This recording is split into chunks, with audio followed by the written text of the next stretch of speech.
Welcome to the Ringer NFL show. Sheil Kapadia here with Diante Lee and Steven Ruiz. It is prediction day. It is prediction week. We're doing the NFC today. We're doing the AFC later this week, division by division. Who do we think is going to win? Wild card teams. Who's going to make it out of the NFC? Playoffs, seeding, Super Bowl representative. That means the season's here. You know, we spent so many months just, I think this team, maybe this team. But now your takes are out there for fan bases to cut and paste in November and December when you're horribly wrong and you make more enemies. Ruiz, you love this type of thing, don't you? Yeah, that's my type of thing. That's why I picked every team to win 8 games last week when we did the pod. I learned my lesson. I need to ask you guys, are you guys completionists? Like when you guys do this sort of thing, do you go through every game and pick it? Like there are websites that help you do it. I do not do that. I have a spreadsheet where I do wins and losses and make sure they all add up to the same number at the end. So I actually haven't finished doing that yet. I'm a few numbers off, but yeah, I know I don't go and pick every game. How about you, Diante? I thought about doing the whole simulation thing in the end. Well, the funny thing is for the conference that we're talking about today, as I was going through that, I was like, wait, I know the 7 teams that I really want to pick and I know who I think is going to win each division. It was really just a matter of like the 5th through 8 seeds and which one team am I leaving out more than anything. And then the funny thing about going through this process is you try to be ethical, right? Like I had that thought of, all right, I know who I'm going to pick, but do I want to configure the seeds to where I get the matchups that I want in the playoffs? And I was like, no, I think that kind of robs me of actually having to stand on something. So let me do this the way that I think it's actually going to play out. The way I did it is actually, it sounds like the best way to do it, but it's actually a really flawed way to do it. Because at the end, you look at the standings and like Washington's 0-17. There's like 5 0-17 teams and like 4 15-2 teams. So I kind of had to edit myself there too. And then you're picking upsets just to pick them and then it doesn't feel right. So right. I probably did it the wrong way. Somehow Sheil found a nerdier way to do it. He made his own spreadsheet. Listen, if there's a nerdier way to do it, I'm going to find it. That's for sure. No, I had the same issue as Diante. In my head, I'm like, I think these 2 teams are going to play in the NFC Championship. And then I did the exercise and I'm like, wait, they can't play in the NFC Championship. Oh, well, all right, we'll pick a new team in the NFC Championship. So this will be fun. I'm going to set the over-under on teams that we all have in the NFC playoffs. Let me think about this. At 4.5. Ruiz, over or under 4.5 teams that all 3 of us have in the NFC playoffs. I'm taking the over. I'm even looking at mine right now. I was going to say, I think you get very conservative with setting lines sometimes. I think you should have put this at like 5.5. Because I feel pretty confident in my over. I should have learned from last time. But I don't know, Diante hit me with some surprises when we were doing top 10 offenses. So maybe we're not going chalky. All right, let's get to it. Let's start with the NFC East. I just start with the ESPN, standings and go down in the order they have it. Diante, why don't you get us started here in a moment? Eagles are the favorites, -140. Cowboys at +175. What's interesting there is they were had the same odds around draft time, and that's really changed really this summer. So Eagles over under is 10.5 wins, Cowboys 9.5, Commanders 6.5, and Giants 6.5. Diante, who do you have winning the NFC East? I do have the Eagles winning, and it's funny going through the over-unders on win-loss totals. I think I will probably bet under on all 4 NFC East teams. Like, I do think Philadelphia is going to win this division, but I think it's going to be like an ugly 10-7, an ugly 9-8, because they do have some holes that they're going to have to address throughout the year, whether that's making a move to bring in a 3rd wide receiver or, having to take some time to figure out what this pass rush unit is actually going to look like on the field. How much you can trust Nolan Smith, what Bryce Huff looks like with a bigger, snap load, what they're going to do at the linebacker position, these young DBs. There's so much that's kind of in the air. And I think, Steve, one of you two, I think, made this point last week, right, where it's kind of easy to say, like, you look at a name, an acquisition, and it's like, oh, okay, the hole on this roster has been solved. And then you start thinking about it and playing it out a little bit more in real time. And it's like, wait a second, rookies are rarely that good when they hit the field, in their first year. And just because you go bring guys in that are marginally better than whatever you had before does not necessarily mean it's going to transform the unit. So Philadelphia, I think, is a prime example of that, but I do still think that they'll find a way to eke out this division. All right, Diante's got the Eagles.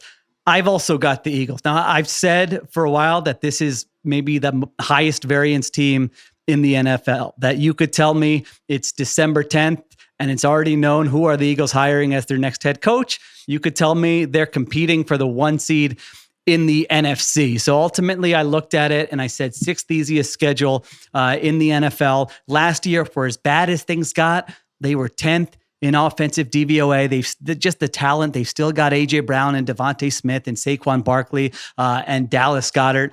And then the coaching change from a Matt Patricia coach defense to a Vic Fangio coach defense. I mean, I don't know in the history of the NFL if there's been a bigger upgrade in coordinator from one season to the next. So I'm pretty much in the same boat as you there, Diante. I have them at 11-6, but I would not be surprised if, it really could go either way for me. Ruiz, is it a clean sweep for you, or do you have another team in the NFC East? It is not. I have the Cowboys winning the division. I have them winning the division quite comfortably. I agree with you on the Eagles. I think it's an either-or situation. Like, either this is a dumpster fire continuing from last year's dumpster fire at the end, or this team is right back to where they were 2 years ago.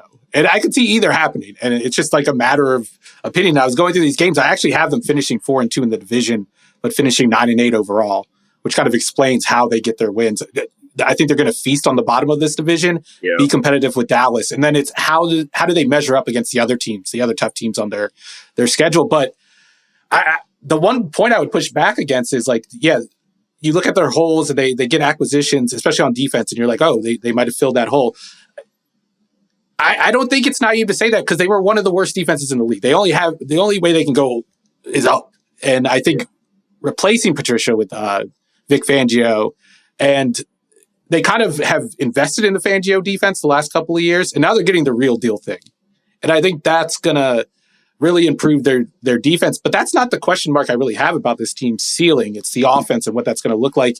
And it's so hard to speculate just because it's going to be so different. You would imagine. I know Kellen Moore has talked about carrying over some of the stuff that worked last year, the last 2 years, into this offense. But I really just want to see the offense before I can buy into this team. I think they're going to be a good team. I think they're going to be competitive. I just see more talent on Dallas's roster. There are some concerns. Left tackle is a concern. They have a rookie penciled in the starting lineup. I know Tyler Guyton has looked impressive in preseason, but he's a rookie, and that's an important spot. There are question marks about the receiving core. There are question marks about this coaching staff, Mike McCarthy. So I wouldn't be surprised if these teams flip how I have them picked, but for now, I'm going with the team with the more talent.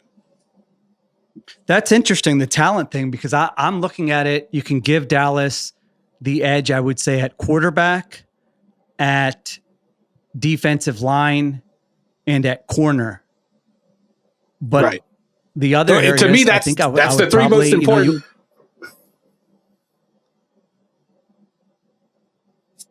Okay. You could give the Eagles offensive line. You could give the Eagles wide receiver for sure. So I actually don't know that I agree that the Cowboys have the better roster. What do you think, Diante, when you just take coaching and everything else out of it, just the kind of 53? I mean, it does feel kind of close as we're talking it out here.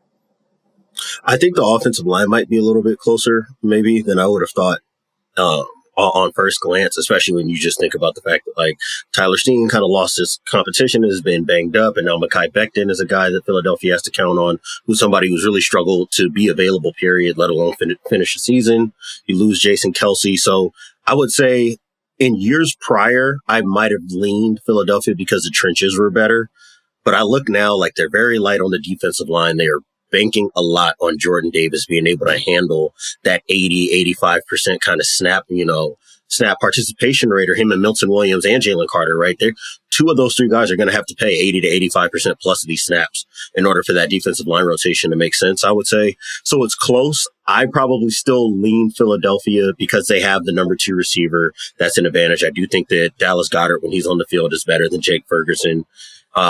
But I think if you want to make almost a basketball as comparison to where Dallas's top 3 is better than Philly's top 3, but maybe the rest of Philadelphia's rotation is better than Dallas's, right? Like, Dallas has guys you just can't do anything with when they're playing their best. You can't do anything with Dak Prescott when he's at his best. You can't do much with CeeDee Lamb when he's at his best. You can't do anything with Michael Parsons when he's at his best. I would just say I maybe feel a little bit more confident banking on the entire 53-man roster of Philadelphia. But I do think, to your point, Steven, it can go either way. Yeah, I would just say I think Dallas is a little more top heavy, which is the point you made. And I think like those are premium positions. I think a quarterback advantage is a huge advantage. I think the offensive line is a little more even. Then having Michael Parsons, a player like that, the Eagles could get production like that from out of Jalen Carter. We saw his high end play, especially in the first half of the season last year. Like that's definitely within the range of outcomes. I think with Philly, you're kind of banking on some younger guys taking the next step to match Dallas's already established core.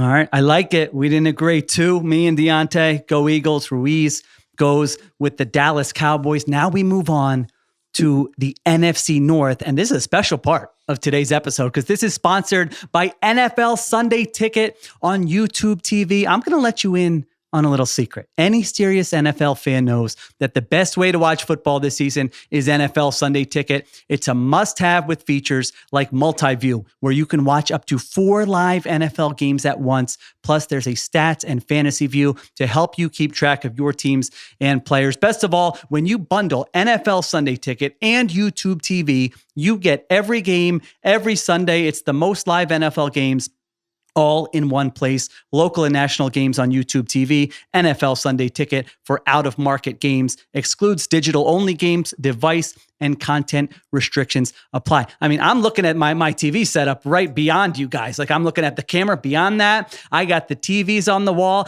I am a paying YouTube Sunday Ticket customer. I can't wait to just sit on this chair to my right on Saturdays, on Sundays in the fall and watch all of these games. There's no better way to do it than with NFL Sunday Ticket on YouTube TV. Thanks again to our friends at NFL Sunday Ticket on YouTube TV. Don't miss a moment of the action. Watch every game every Sunday when you bundle NFL Sunday Ticket and YouTube TV. Sign up today at youtube.com/ringer. Local and national games on YouTube TV. NFL Sunday Ticket for out-of-market games, excludes digital-only games, device and content restrictions apply. Now, why did we want to talk about Sunday Ticket before the NFC North? Because this division is loaded. The Packers, I believe, are going to be must-see TV. The Lions' offense last year, you saw it putting up huge point totals. Can their defense improve? You got Caleb Williams in there. You got the Sam Darnold hipsters. I mean, 3 TVs might not be enough just to watch the NFC North. So in this division, you've got the Lions as the favorites at plus 130. You've got the Packers at plus 200. You've got the Bears at plus 350. And then the Vikings are big underdogs. Win totals, you've got the Lions at 10.5, the Packers at 9.5, Bears at 8.5, and Vikings at 7.5. So kind of bunched there. Everyone between 7.5 and 10.5. Ruiz, start us off in what was my opinion, maybe the hardest one of these divisions to pick. Who do you got? Yeah, and you're going to need a second screen for all the excuses for Sam Darnold when he doesn't play well. You always need that. But I have the Packers winning it, and I had a closely competitive division, 14-3 to 12-5 for the Lions. I think the Bears and the Vikings 14-3 for the Packers. That's right. Let's go. Right. Wow. You undersold that. You kind of just, I'm like, wait, did he just say 14-3? All right. I didn't want anybody to notice. It was too hot of a take. I don't want people to fact check me on that in a couple months. Okay. Don't blow up my spot. No, but I think the game comes down to those 2 games between the Packers and the Lions. I have them splitting it. I think the Packers are the better team. I do think the Lions catch a break because they get the Packers in Detroit later on in the year. They avoid, Jared Goff playing outside. I think they only have to play in a cold weather spot outside only once in the last 2 months. I think it's once all year. And that's at Chicago, which I have the Bears winning that one in an upset because of that. But they are indoors, and I think they're going to end this season hot. I think there might be some question marks, especially in the middle of the year. They have a tough stretch where they go to Dallas. I think it's when they play Green Bay. I think they played the Texans too. I could see that kind of tripping them up, rebound over the last month, get into the playoffs easily, maybe have a shot at the division the last couple of weeks. But I think the Packers, I have more faith in this quarterback. I have more faith in the coaching staff, even though that's close. We've just seen the Packers coaching staff do it before at a high level. And I think there's high-end potential for this defense that we haven't seen tapped into in the last 4 or 5 years. Diante, what do you got? Are you rolling with the Packers or are you going with the Lions here? Or another team? You could surprise us. No, I'm not feeling that bold. Let's pump the brakes a little bit. I'm going with Detroit, though, and it's for one of the reasons that Stephen pointed out, is the fact that Detroit doesn't have to play many difficult games outdoors, right? And it can feel kind of like a hokey take after spending all this time talking about Ben Johnson and Jared Goff and this offensive line and what Jamison Williams is going to be as a field-stretching wide receiver. But what we know of Jared Goff is that when he gets ideal conditions to play in within this offense, he usually puts up big numbers, right? And you look, they get to see the Rams indoors. They'll probably see the Texans indoors, even though that's on the road because they have the retractable roof. They'll have the Cowboys indoors because that's going to be at AT&T Stadium. You get to see the Bears at home in November. So like you said, even though they do get a Chicago game late in the year on the road, they will have already seen them indoors and will probably be playing to split those divisional games. So I have them going probably 12-5, 13-4. Green Bay is pretty close. I think that they're probably pretty solidly an 11-win team, if not better, right? I think that betting on their ceiling is a smart play, I think, just because of the way that they ended last year and some of the things that we've talked about and projecting out what this offense can be and what this defense might look like playing a little bit simpler and a little bit faster if guys are healthy. So it's close. It's really close, but I feel really good about Detroit. This has been my NFC team, basically wire to wire since I've been part of the Ringer. And I'm not going to fold on this now. I'm riding with Detroit all the way through. Yeah, I've been flip-flopping on this for months on end here. I ultimately went with the Packers at 12-5, very close. The deciding factor for me was I feel like maybe the Packers can withstand a little more. Like if the Packers have a wide receiver go down, I'm like, okay. If the Lions have Amon-Ra St. Brown go down, I'm getting kind of nervous. If the Packers have a couple O-line injuries, I'm like, all right, the quarterback can get him out of it. If the Lions have a couple starting offensive linemen go down and Jared Goff's getting pressured more, then maybe I get a little bit nervous. But and then just the ceiling with the Packers. I mentioned it, I forget on a recent pod that I like to look for that quarterback who's in his second year as a starter, who I think just might take off and we're all like, oh, this is one of the best quarterbacks in the NFL. And I think Love is a great, great candidate to be that guy. So this was a tough one for me. Ultimately went with the Green Bay Packers at 12-5. So again, I love it. We haven't agreed yet. Will we agree on the final two? We'll find out. We'll take a break here. We'll come right back. We'll get to the NFC South, the NFC West. We'll pick our wild card teams, and then we will go through the entire playoff scenario. All right, we're back on the Ringer NFL show. So Ruiz, as you're explaining this, I don't think it struck me when you said it in the beginning. So you went to a site and just did week by week and you picked every game of the entire NFL season? Yeah, playoffpredictors.com. They've had this site around for like the last 5 years. That's how I do this exercise every year. And like I said, it's very flawed. I am not recommending it at all. It takes up a lot of time. And then at the end, I was going to say, it's a lot of games to pick. Yeah, I'm sitting there thinking about like, oh, the Packers are playing the Dolphins in November and actually trying to suss out who's going to win that game. It's a nonsense exercise, but did it anyway.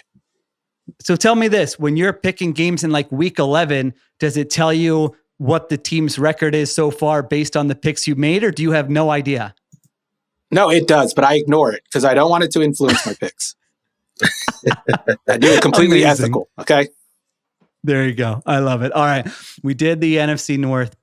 We did the NFC East. We split on the Cowboys and Eagles. We were not all in agreement on the Packers and Lions. Now we get to the NFC South. And you're welcome, YouTube TV and NFL Sunday Ticket, that we didn't do the ad read for the NFC South here. You know, I got it for the good division. So the NFC South, Falcons are big favorites, minus 145.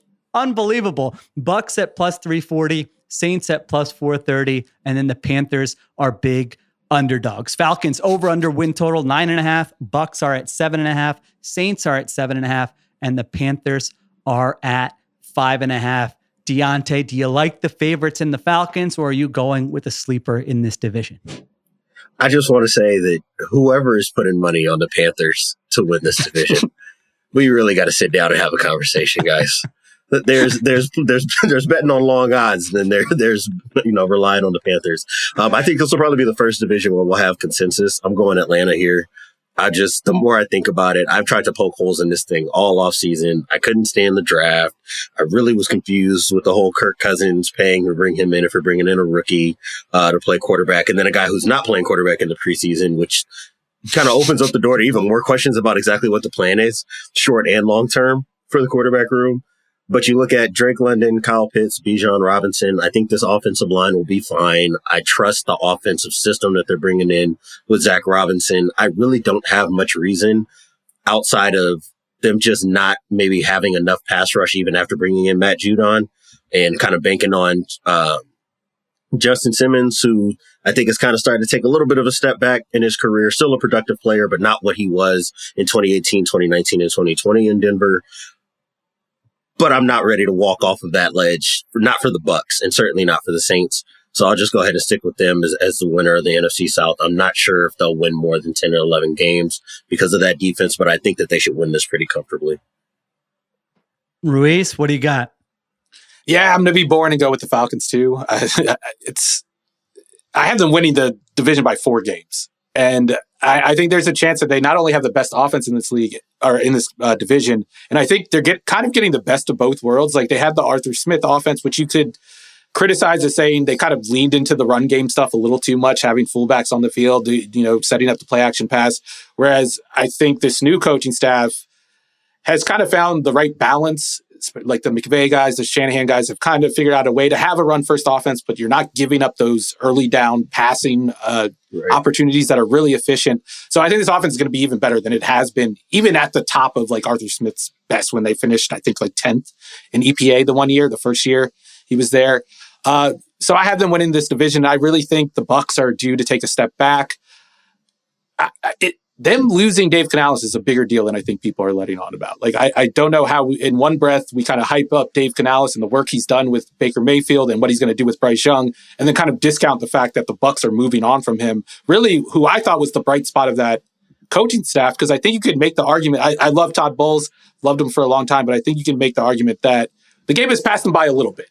And there are some offenses, some types of offenses that tend to expose his style of defense, which is like playing base defense, doing a lot of like 5-down stuff, a lot of fire zone. And I think these play action coaches are really good at exploiting that. So I think you could see that defense also take a step back. And if both units take a step back, I don't know who pushes Atlanta in this division. Maybe the Saints, but even there, I don't know. I'm not going to make that argument for them. This does not make me feel good, guys, that all 3 of us are picking the Atlanta Falcons to win this division. Now I feel even more strongly that that's not going to happen. I swear, if there was another team in this division that I even just liked a little bit, I was ready. I was so ready to say this isn't going to work for the Falcons and I'm picking someone else. I couldn't do it. Now, Ruiz, you said you have them winning by 4 games. So what's your win total for the Atlanta Falcons? Just 11-6.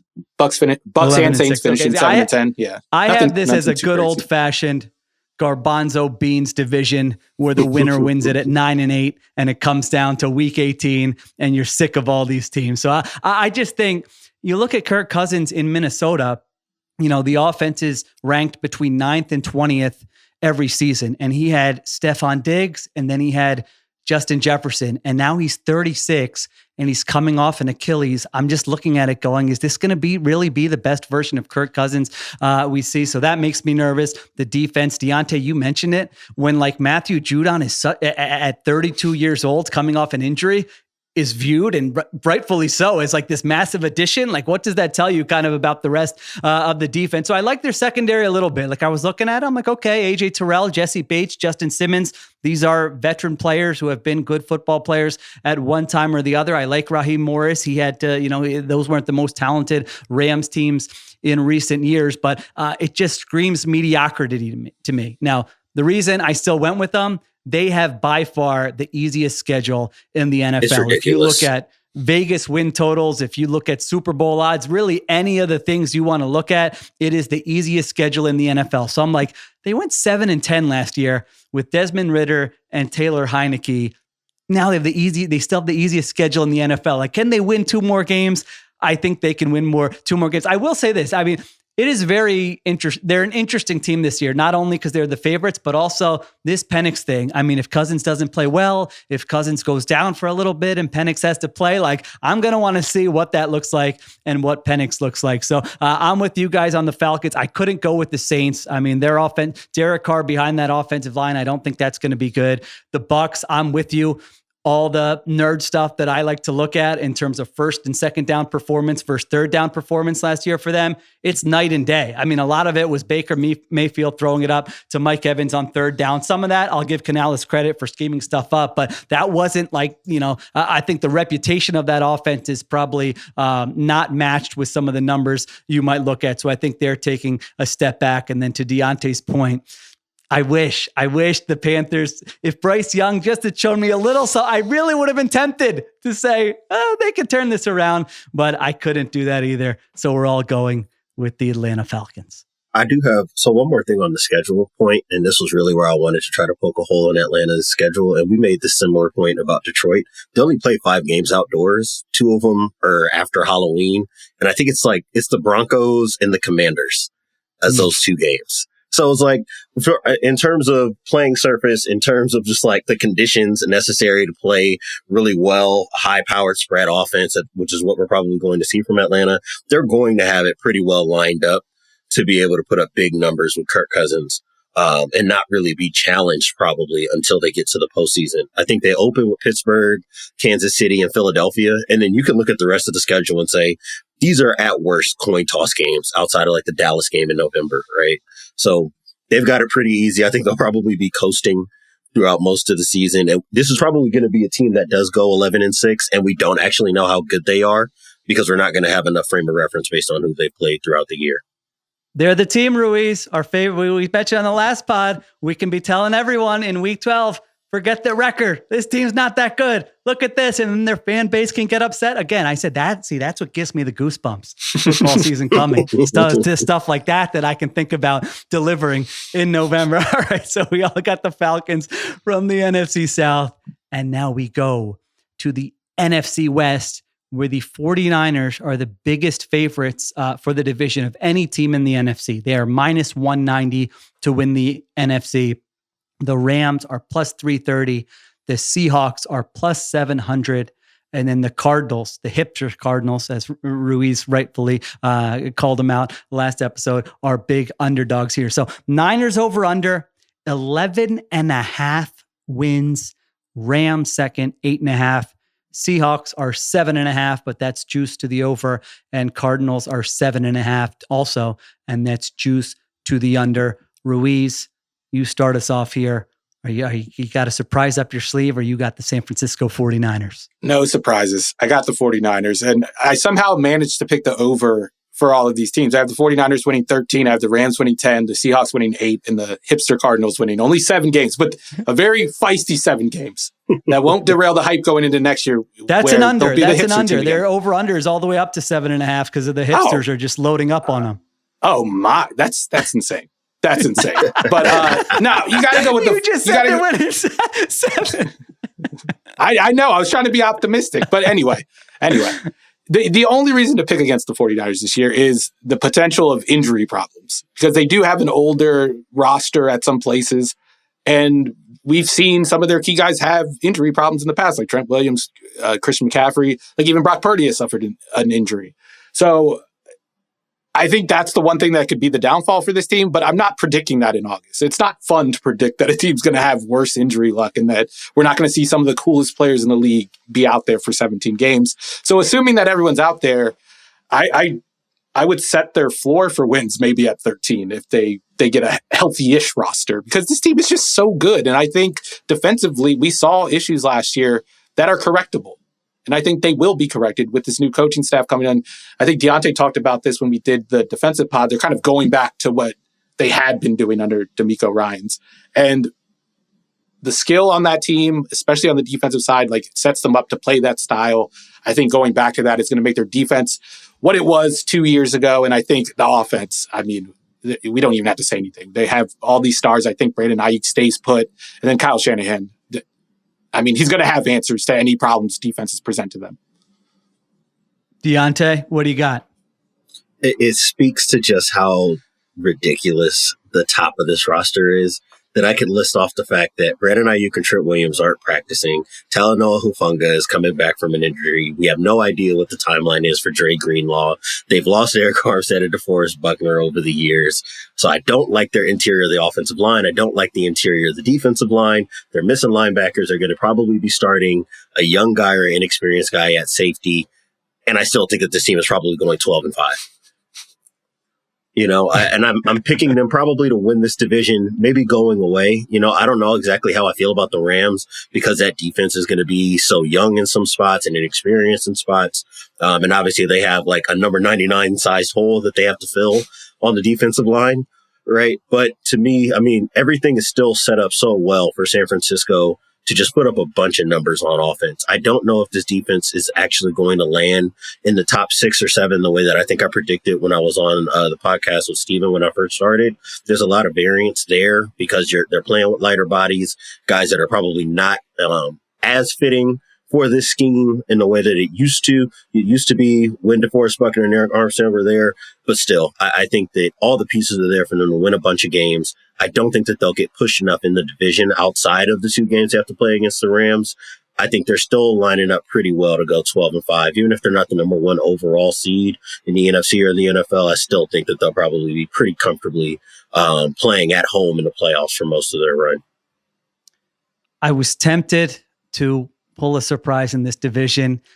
Super Bowl hangover, is it really? I do think it is. There is something to it when you get that close. I just remember the faces, Kyle Shanahan, the players after that game. I remember Nick Bosa, right after the game, he's like, you don't realize, like, when you lose a game like that, you're just thinking of all the things you have to do now just to get back to this point, to give yourself a chance. It's been a long stretch for them where the core of this team and the coach, especially the highly strung coach who's just like, can I just get one of these things here? They're getting so close and they haven't done it. And you've got the Ayuk stuff and you've got the Trent Williams contract and you've got some of the injuries, Diante, which you've mentioned. The defense is very interesting to me. Like, if I'm Steve Wilkes' agent, I'm going, listen, they were 4th in defensive DVOA last year. And in that Super Bowl, my defense held the Chiefs to 2 field goals on their first 9 possessions of the game. My offense could not take advantage when I was giving them the ball back for, an average game, you get 11 possessions. The first 9 possessions, the Chiefs had not scored a touchdown.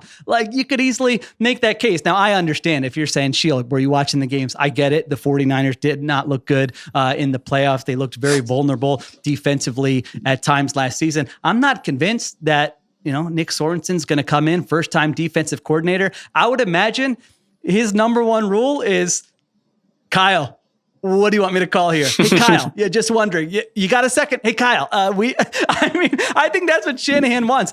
Shanahan, if he could call the offense and the defense, and maybe he can, I think he would very much like to do that, right? I can tell you exactly what the defensive game plan is. It's the same thing whenever our offensive coaches talk to me as a coach. I either say, what do you have for him this week? And I say, it's our offense scoring 28 points. That's the best defensive game plan that I can come up with. Right. How about we do that? And then I don't have to worry so much about getting stops. I think that is a good point about this defense, though, is like the offense puts so much pressure on you as a play caller, an offensive play caller, where like maybe by the second quarter, you have to abandon maybe a good chunk of your game plan because you're behind already, because this team puts up so much points, especially early on when Kyle Shanahan is on script, that even if the defense is a little suspect, I think the overall numbers at the end of the regular season are going to look better than maybe the actual talent on the team is. Yeah, no, that's you have to play a certain way. If you're not all NFL coaches think like that, but if you're like a reasonable, realistic coach and you go into a game against them, you kind of have to coach it a certain way and just acknowledge that unless you're the Ravens or something, you're not going to be shutting them down. And so what do you have to do to win the game, which I think NFL coaches think more about now than maybe they did 10 years ago. I do think like the most fascinating in this team, the team that I'm excited to watch, I didn't necessarily pick them to make the playoffs, is Seattle, and how Mike McDonald gets this defense up and running and how he takes on Sean McVay and Kyle Shanahan. And even the Cardinals are doing good things on offense with Drew Pretzing, and they have Kyler Murray and they do some interesting stuff. So I think that's going to be like the in-division battles in this game. I know the NFC North looks like the best division on paper and maybe will be the most competitive, but this is the one I want to watch. This is the most watchable division in the NFL. Yeah, no doubt. Those matchups between McDonald and Shanahan and McDonald and McVay are going to be very fun. So yeah, I've got the Niners at 11-6.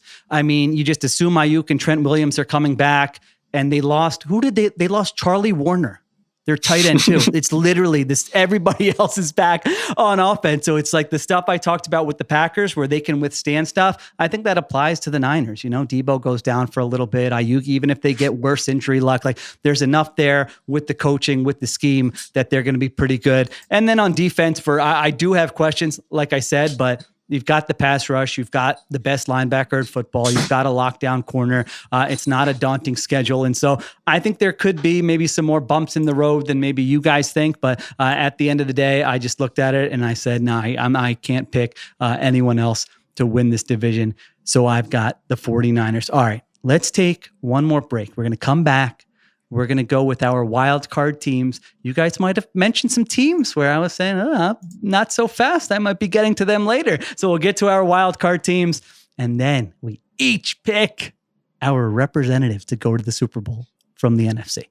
All right, we're back on the Ringer NFL show. I'm trying to think of the best way to. Well, let's just start. Diante, we'll start with you. You give us one team that you've got as a wild card team, and then Ruiz, you and I can say whether we've got them as well, and we can just take turns until we've knocked all of them out here. Go ahead, Diante. All right, let's have some fun with this one. I want to start with the hottest one that I have as my wild card team, and it's Chicago. It's the Bears. Ooh. I have them getting in as the 6th seed in the NFC, going 9-8, sneaking in as a 6th seed.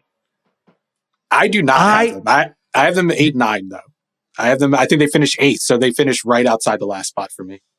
I am with you, Diante. I've got them in. I've got them 10-7. It was between the Bears and one other team. And I said, Sheil, remind yourself that this year's different than last year. Remind yourself of all those nerd stats about 6 different playoff teams every year or whatever it is. You can't go chalk, even if your heart's telling you to go chalk here. So I was just looking at it. Shane Waldron in Seattle. I mean, their offenses were above average all 3 seasons. They had offensive line issues there. And I just look at it, Ruiz, you were talking about this on the last episode, that Caleb Williams is just much better set up for success than other quarterbacks who are usually in this spot. And then defensively, after they added Montez Sweat last year, I still have questions about their pass rush, but I'm like, I like the linebackers. That corner group has a chance to be like one of the stories of the season. I mean, they're really young, ascending players where we could be saying, man, these corners are locking people down here for the Chicago Bears. Schedule is, depending on what metric you like to look at, 3rd easiest, 7th easiest. I saw different ones there, but it's not a daunting schedule. And so this is the last one I was deciding on. It was between the Bears and another team. And I said, you know what? I'm going with them. The heart wants what the heart wants. I've got the Chicago Bears also sneaking in as a wild card team. So there you go. Diante and I have the Bears. Diante, did I miss anything there with my explanation that made you think why you wanted to pick the Bears? No, I think that was it, right? It's really banking on the defense just as much as it is being excited about Caleb Williams. I think that this defense has a chance to be one of the top 6, top 5 defenses in the NFL if everybody is playing at peak capacity. What I believe in with Jalen Johnson, what I think Kyler Gordon has shown since kind of having a role change, spending more time in the slot in Chicago. I like Tyreek Stevenson a bunch. I've always liked Jaquan Brisker even when he was at Penn State, right? I think that they have a really good collection of talent and a versatile collection of talent on the back 7. And what we saw after they finally got an edge rusher in Montez Sweat was that the whole defense kind of started to click pretty instantly after the fact. And I think that this is going to be a year where they build on that. They might even be, I might have even picked them to be a 10-11 win team if they weren't playing in the division that they were playing in. Yeah. But I do think that they're going to be one of those teams that if we get to the postseason, if Caleb Williams is the quarterback that I think he can be, this is going to be that, eye roll proverbial team nobody wants to play in December or January, right? Because they have so many factors that you need to be a dangerous team late in the season. Now I feel insecure because I didn't have like a out there wild card pick. Like I feel like a loser with my wild card picks. I have the Eagles and the Lions. I'm switching my last one. I had the Rams. I'm switching it. I don't care. Okay. I'm going with the Seahawks. The Seahawks are my last wild card team. I'm going with the Seahawks because I think you could make the argument that there are less question marks on the defensive side. I think you don't even need to make the argument there. There are a lot of the Rams are banking on a couple of rookies to be their edge rushers, a couple of don't want to say cast-offs, but like, 'cause I think Cam Curl's a good player. I think Johnny Johnson, like returning, has been a decent player. I don't know what he has left in the tank. I'm not super excited about this cornerback group. So I'm gonna go with the Seattle Seahawks because I think the high-end outcomes for them, especially on the offensive side, if Ryan Grubb is what I think he can be, I know a lot of people are excited about the offense he had at Washington. Like, there is talent here, and it comes back to the same question we talked about last time: the offensive line. How does the offensive line perform? I think a good offensive coordinator and a good quarterback, which I think Geno Smith is, can work around a bad offensive line. And I think Seattle hasn't always had that in the past when they've had offensive line issues. I think Russell Wilson made that offensive line look worse at times than it was. And I don't think that's going to be an issue here. So I'm really banking on Ryan Grubb, who obviously hasn't proven anything. Like, he hasn't called plays at this level yet. But I have the confidence in him. I have the confidence in Mike McDonald. And we have a Harbaugh coaching up the special teams. That's got to matter. Diante, did you have the Seahawks or no? No, so I had them kind of in that 6-11, 7-10 range where I think they'll be really competitive. I actually kind of look at this roster and I liken it to where Chicago was at last year, outside of like the quarterback situation, especially when I look at this defense, right? Like, I think if they get an edge rusher, somebody who can really impact the game and allow them to rush with 4, you start looking at the defensive backfield, and there are a lot of things to like there. I do think that linebacker is a bit of an issue for them, but they've got the defensive interior. They do have the cornerback talent that you need. I think they've got enough at safety. So it's really just a matter of them lacking that top tier edge rush talent. So if that guy ends up being available, or that kind of player ends up being available around the trade deadline, and they go get a guy like that, that might kind of unlock an opportunity for them to make a late season run. The only reason why they're not in for me is the offensive line. First year play caller with an offensive line that I'm a little bit concerned about. But I think that the wide receiver room fits what Ryan Grubb wants to do. This should be a good year for DK Metcalf, because I think that this offense is going to allow him to do the things that he does best, which is get vertical and try to create mismatches with a bunch of different formations and changing the location of receivers to trip up defenses. So I do think there's a lot to like, but the NFC West is going to be tough. And I think that they're maybe just 1 or 2 pieces behind being that 6-7 seed in the NFC right now. My one concern with the defense is the linebacker play. Because I think we've seen Mike McDonald kind of work around not having that dominant edge. We saw that in Baltimore. But he had Roquan Smith and he had Patrick Queen, where you could do certain stuff where you're not afraid to leave your linebackers kind of on an island, or ask them to cover more space than you would another linebacker, a more average linebacker. So I could see that kind of mitigating what he can do with the pass rush. And that could be the downfall for this team. But ultimately, I do trust him to figure things out eventually. And maybe it's a slow start that kind of holds them back from getting into the playoffs this year. And they do that next year. But there's a lot of talent on this roster. All right. So not only did I agree with Diante's surprise pick of the Chicago Bears, but Ruiz, I got the Seahawks in. I have the Seahawks 10-7.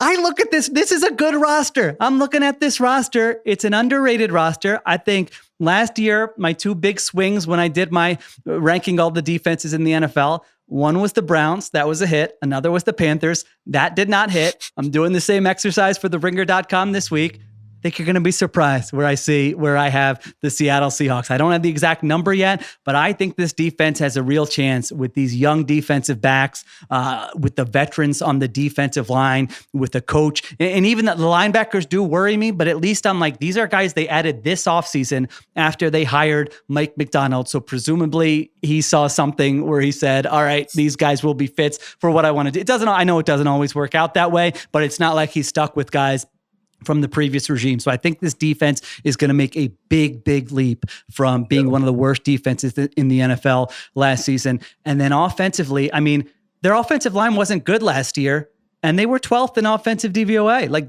this was not a bad off. And that, like, even if it's a little bit better, I like my chances. The thing I mentioned earlier with, early down success translates more year over year. Geno Smith, early downs last year, 3rd in success rate among all quarterbacks. And then 3rd down, it kind of fell apart, because when you have 3rd and 7 and you can't protect, that's going to be an issue for your offense. So I think the ceiling on both sides of the ball is higher than people are giving them credit for. And even if everything I just said, like, it doesn't all need to hit, like, some of it needs to hit a little, some of it needs to hit a little more. And I think they can be a team that goes over 500 and win 9 or 10 games. Yeah. And I think, I don't know, maybe Diante, you can correct me if you don't agree with this, but I do think this offense even though Grubb hasn't proven himself and Shane Waldron has had success at this level, I think Waldron's offense was a little more dependent on having a good run game and having like a traditionally good run game. Whereas Ryan Grubb, I think, can find ways to cheat the run game and like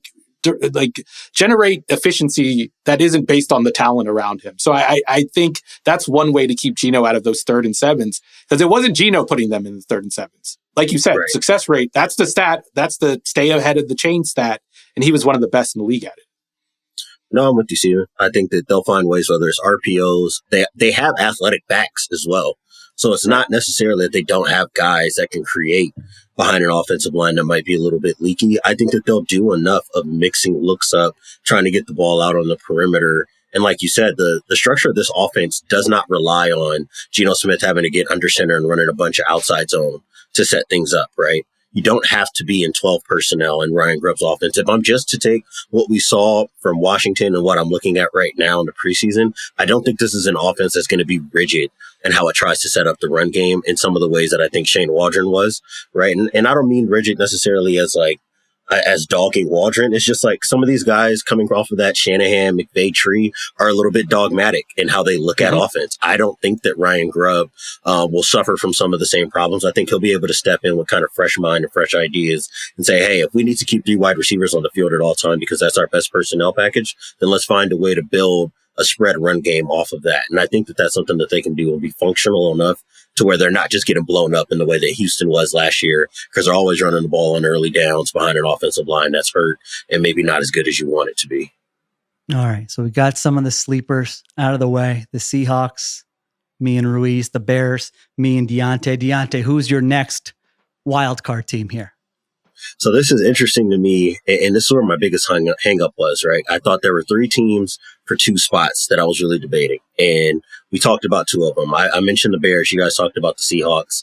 The other team I was really considering was the Cowboys, and they're the team that ended up being left off. So I'm going with the Rams as my 7th seed. At first, I was going to be a coward and say all 3 of these teams go 9-8, and don't ask me how the tiebreakers work. I'm just giving it to the 2 teams. We wouldn't let that fly. That doesn't fly here, Diante. I don't think so. But I just have so many questions about what Dallas is going to look like defensively first. And that's with all the trust and confidence in the world that Mike Zimmer will find something that works. And I don't want to blame him for the poor taste in my mouth that I have from the end of Dan Quinn's time as a defensive play caller. But I just saw a defense that struggled to keep offenses from being explosive in the run and the passing game. And I don't know if their personnel necessarily fits making immediate gains and stopping the run on early downs. And that was a huge issue for them the last 2 months of the year. So until I see that addressed, I'm just not confident enough to put Dallas in as a wild card team, even though I think this offense will be electric again as long as Dak and CD are available and healthy. I just really trust this offense, right? Being at training camp with the Rams and watching what they're doing and doubling down on the man and gap scheme runs and setting up play action passes off of it and seeing a healthy Cooper Kupp and having Kyron Williams and Blake Corum as your 2 backs. So now you don't have to ask Kyron to take on such a heavy workload, right? You can kind of split that up and not beat him down so much. So he's available in the postseason and closer to 100%. I really feel confident that they'll be able to do just enough on offense around with Matt Stafford and Sean McVay to eke in. Even though I do think, if you want to make an argument that Dallas would sneak in or you would have 2 NFC East teams, I could understand that. All right. So Ruiz, I know you had the Cowboys winning the NFC East, and did you replace the Rams with the Seahawks? So you have the Rams out, or did you replace the someone else with the Seahawks? Or are you deciding on the fly here and you need me to buy time for like 15 seconds while you decide? No. I am making changes on the fly, but I've made my changes already in my head. I'm taking back the fact that I took the Rams out of the playoffs. The Rams are back in my playoffs. I'm taking the Eagles, who were my 7th seed. I'm taking them out of the playoffs and putting the Seahawks in. I think both finished 9-8, and somehow Seattle wins the tiebreaker. Okay. So I got the Lions, the Rams, and the Seahawks as my wild card teams. All right. Those are your wild card teams. My final decision for this was Cowboys or Bears.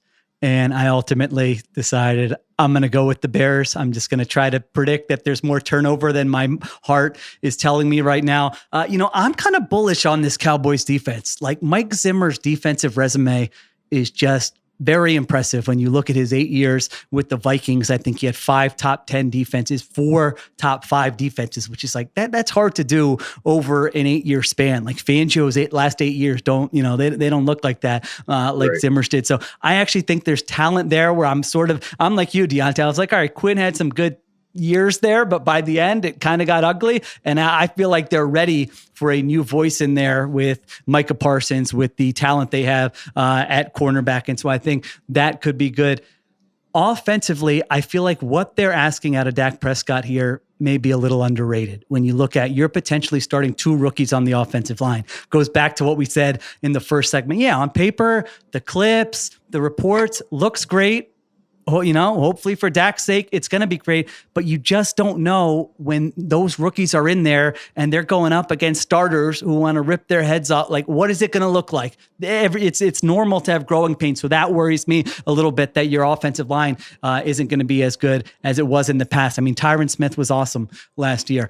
The run game, Diante's brought that up before. I mean, they're putting Zeke back there. What are they doing to Dak? I mean, this is your run game. What is so 2 rookie offensive linemen with Zeke? I mean, come on. Are you gonna? That looks to me like a below average run game. And then just, you have CeeDee Lamb.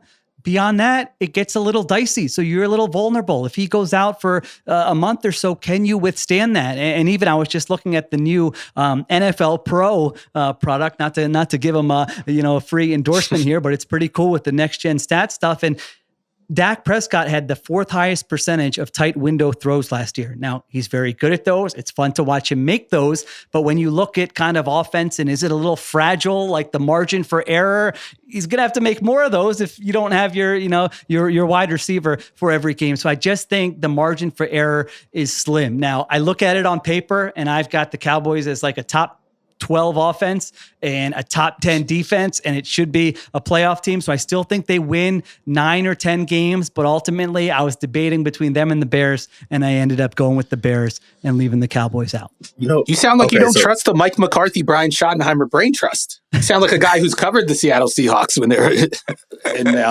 I mean, listen, I bring up every time we talk about the Cowboys under McCarthy, they've won more games than any team in the NFC in the regular season. So if we're just talking about who's in the playoffs, I should mention that. But yes, I would say, I think a team I don't trust, I think that is a pretty good way to put it.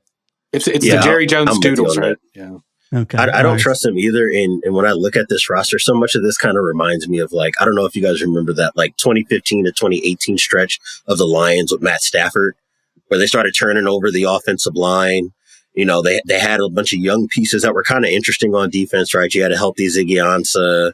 You had Ashawn Robinson on the defensive interior, Darius Slay. So there's a lot of pieces, right, where you can kind of start to feel good and say, hey, the quarterback's good enough. And what happened in that era of Detroit football was that they always went 9-7 and just missed the playoffs. And I think that might be the story here. And then from a narrative perspective, that's like the worst possible outcome for Dak Prescott because there's going to be so much on his plate. There's another chance that he has a dozen interceptions, a double-digit interception year because he has to do so much to try to bail this offense out. And it's going to be very easily explained to us, and nobody is going to want to hear it, especially if they miss the playoffs. No, I think that's a great point you guys both bring up because there was a thin line between his season 2 years ago and his season last year, where some of those tight windows throws turned into interceptions. And then last year they didn't. And I don't think Dak was a different quarterback. I think he was the same quarterback. He might have taken a step up. I think he did better out of structure last year. But it's a real fine line between those two things. And I could see it going either way. Like, you guarantee me average luck, within terms of turnovers and injury luck. I could see Dallas winning 13 games like I picked them to do. I could see them winning only 8 games like Sheil has picked them to do. So either way, I could see it.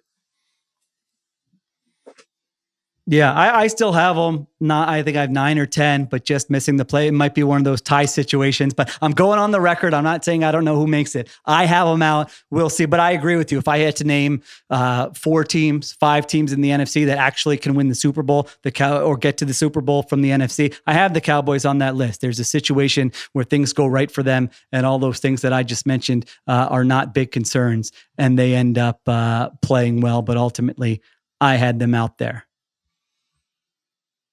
All right. So that was the, sorry. So Rams, you both have in. I have the Rams out. That was another one that I left just out. I just think they had tremendous injury luck last year and they won 9 games and now they don't have Aaron Donald and now they don't have Raheem Morris. I'm very concerned about that defense. Already you're seeing this summer that some of the injury stuff is hitting them a little bit. But again, they could be awesome. They could, if there's a sleeper in that division, they could be a sleeper in that division. So I get that as well. All right, Diante. So you have given us the Bears. You've given us the Rams. Am I missing one? Did you name your third one yet, or are you naming it now? It would be the Packers. The Packers would be the third one. And that was the one that was like the easiest pick of the non-divisional winners that will make the playoffs. But I think I have them going 11-6 this year. Okay. So there you go. And then Ruiz, you picked the Packers to win the division, but you've got the Lions as your other wild card team, correct? Yeah. Okay. All right. So there you go. All right. Let's get to our seedings and then who we've got coming out of the NFC in the playoffs. So I've got mine. Do you guys have yours listed 1 through 7 where you're ready to go through them, or do you want me to start while you get that stuff together? I got mine listed. Yeah. And I got the whole bracket. I got the whole bracket same too. Same.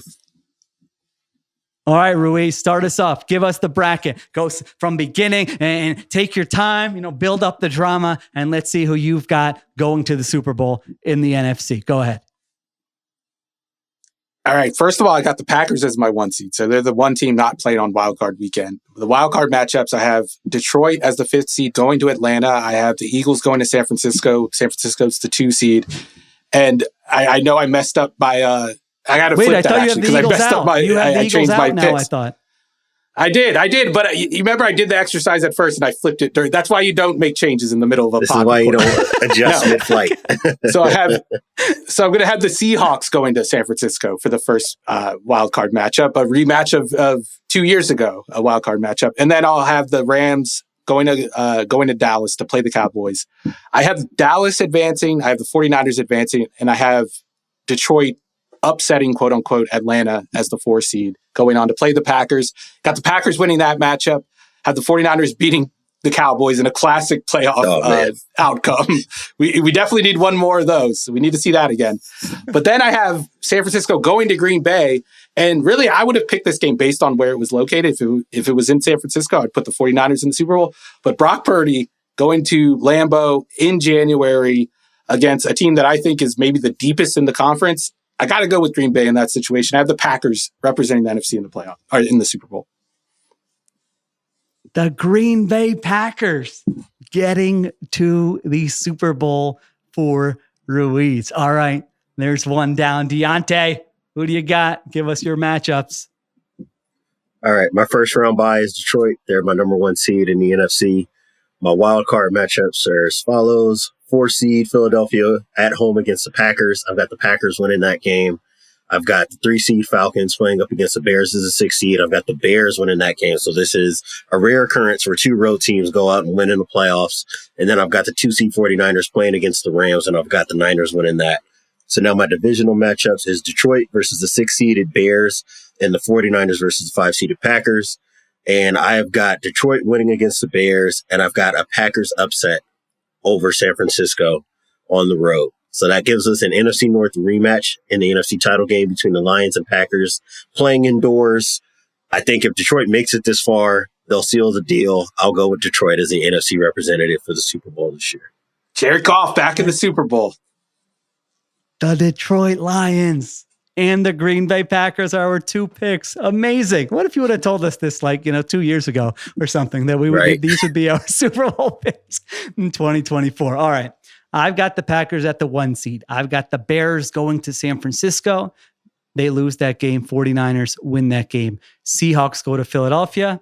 I've got the Eagles winning that game, even though they never beat the Seahawks. I've got the Lions going to Atlanta, and the Lions beat the Falcons. So, divisional round.